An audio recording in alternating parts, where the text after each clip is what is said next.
அனைவருக்கும் வெற்றி தமிழ் பயிற்சி அகாடமியின் சார்பாக இனிய வணக்கம். இந்த ஷார்ட்ஸில் நம்ம 8th ஜியாகிரஃபியில் இருக்கக்கூடிய படிவு பாறைகள் பற்றி பார்க்க போகிறோம்.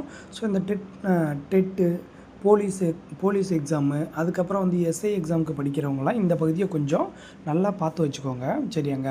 ஸோ இதில் வந்து பாருங்கள், படிவு பாறை வந்து செடிமெண்ட்ரி ராக் அப்படின்னு சொல்லுவாங்க, சரியாங்க. ஸோ படிஞ்சிருச்சு, அப்போ செட் ஆயிடுச்சு, அப்போ செடிமெண்ட்ரி ராக் அப்படின்னு சொல்கிறோம். ஸோ அப்போ இந்த இதில் என்னென்ன வினாக்கள் இருக்குன்னு பாருங்களேன். செடிமெண்ட்ரி ராக்ஸ், அப்போ செடிமெண்ட்ரி அப்படின்ற சொல் வந்து செடிமண்டம் அப்படின்ற லத்தீன் மொழியிலேருந்து பெறப்பட்டதுங்க. ஸோ அந்த செடிமண்டம் அப்படின்றதுக்கு என்ன மீனிங் அப்படின்னா படிய வைத்தல். அப்போ படிய வைத்தல்னால் என்னது சார்? அரித்தல் காரணிகள் இருக்குது பார்த்தீங்களா? அரித்தல் காரணிகள் என்னென்னது?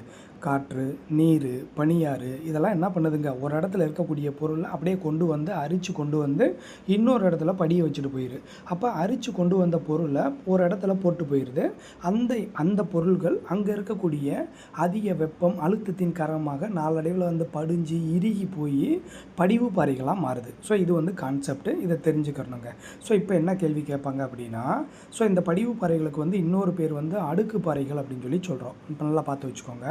ஸோ இதுக்கு முன்னாடி நமக்கு நிறைய டைம் கேட்ட வினா என்ன அப்படின்னா, இந்த பாக்ஸில் இருக்கக்கூடிய உங்களுக்கு தெரியுமா தான், அதாவது நிலக்கரி, எண்ணெய், இயற்கை வாயு. எண்ணெய் அப்படின்னா பெட்ரோலியம், சரியாங்க. அப்போ நிலக்கரி, பெட்ரோலியம், இயற்கை வாயு இதெல்லாம் வந்து புதைப்படிவ எரிபொருட்கள்னு சொல்கிறோம்.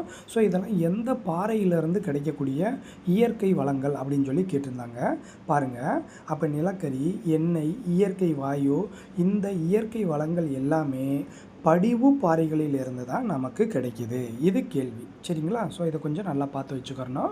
அடுத்தது இந்த உங்களுக்கு தெரியுமா, ரொம்ப முக்கியமான பகுதி, சரியாங்க. ஸோ இது எப்படி கேட்டாங்க அப்படின்னா, உலகின் முக்கியமான செயல்படும் எரிமலை எதுன்னு கேட்டிருந்தாங்க. ஸோ இங்கே இருக்கிறதுல ஒரே ஒன்று மட்டும் கொடுத்துருந்தாங்க, சரிங்களா. ஸோ பார்த்து வச்சுக்கிறணும். அதாவது இத்தாலியில் இருக்கக்கூடிய mount Vesuvius, mount Stromboli, mount Etna, சரியாங்க. அடுத்து ஹவாய் தீவில் இருக்கக்கூடிய மவுனலாவோ, மவுனாக்கியா. ஸோ இதெல்லாம் பார்த்தீங்க அப்படின்னா உலகின் முக்கியமான செயல்படும் எரிமலை, சரியாங்க.